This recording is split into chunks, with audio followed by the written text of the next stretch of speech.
Hello, I am Professor Luis Pinheiro at Positivo Universe, and I have Professor Marijn Janssen. Present you.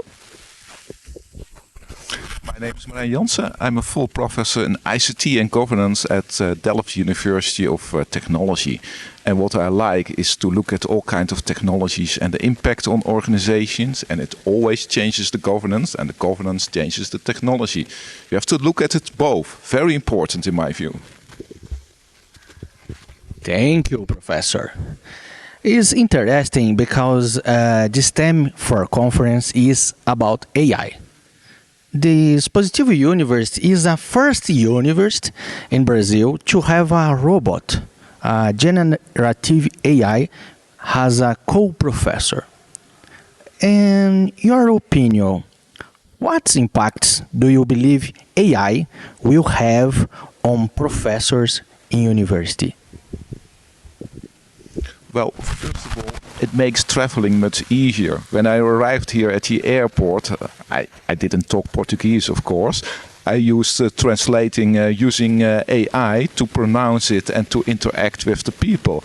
And they also liked it because the people are very friendly over here, and they like also to interact. So AI helps also to bridge cultures and also to make our life easier when traveling. I think AI will have a huge influence on our society, and we will only see it in 10 years from now how much it will be changed. Like we use to the smartphones nowadays, also AI will change our lives and the way we are doing, the way we educate it over there. And we can't stop it. Don't try to stop it, but try to guide it for the good. That's very important. Look at what you really want from it. Look at what are your requirements on the AI in terms of transparency, accountability, explainability. Look at what you really want and then use it for the good. Of course, my students in Delft, they use it. They love the technology, so they use it also for answering questions or looking for a better report or even studying, learning from it. But we also lecture them to be critical. Critical will be very important. And the challenge is always with new technology, you don't know what is needed from those who are steering the technology.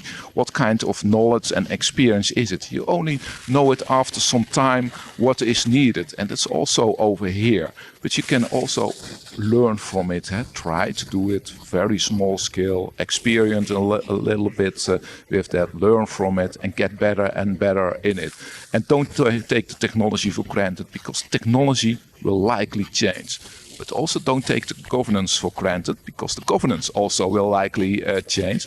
But think also from your heart, from what you really want with the technology. You want to have a better society, not a worse society. Good, man. And now I use the other approach about students and about ethical. In your opinion,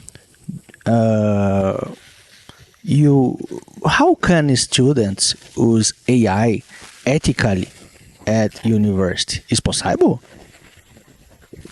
Everything is possible.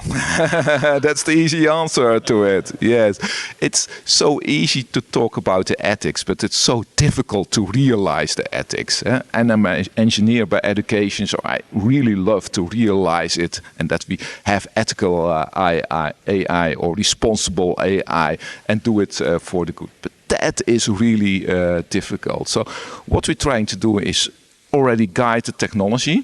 So we have huge discussions about that when you use generative AI, that also the sources are included, that we can trace it back. We have also all kinds of extensions for that to be able to do it. So there are all kinds of developments over there from a technology level, but we also need a code of conduct. The code of conduct with our students, that if they use generative AI, which in my opinion is fine, but they have to tell it. They have to be fair about it. They have to explain the research methods about it. How did they use it in their reports with that? And if they get better reports and better outcomes of their assignments from them, it makes me happy. It makes me even proud of my students because they can use AI for making things better. And that's exactly what we're looking for. We also, humans are also limited. I'm sorry to say it, but we also have limited brains. We can't do it all. And AI can really support us to get better in all kinds of things. And I hope that we will use it in that way. But we need such a code of conduct. We need it also at the national level, international level, that all the universities are on the same page, that the students understand when they move from one university to the other university, what is acceptable for us and what is required on it, but we also need to improve the technology. Good. And to finish, thank you for visiting Curitiba. Thank you for visiting Universidade Positivo. And see you in next conference, next country. Final words. For sure. Next conference, but tell about here. You have a beautiful name.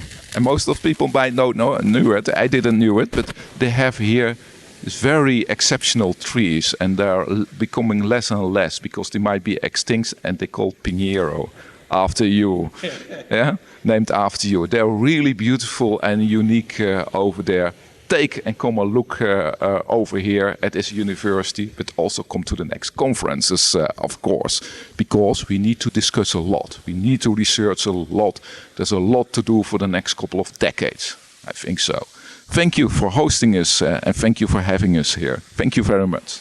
Thank you, Marijn!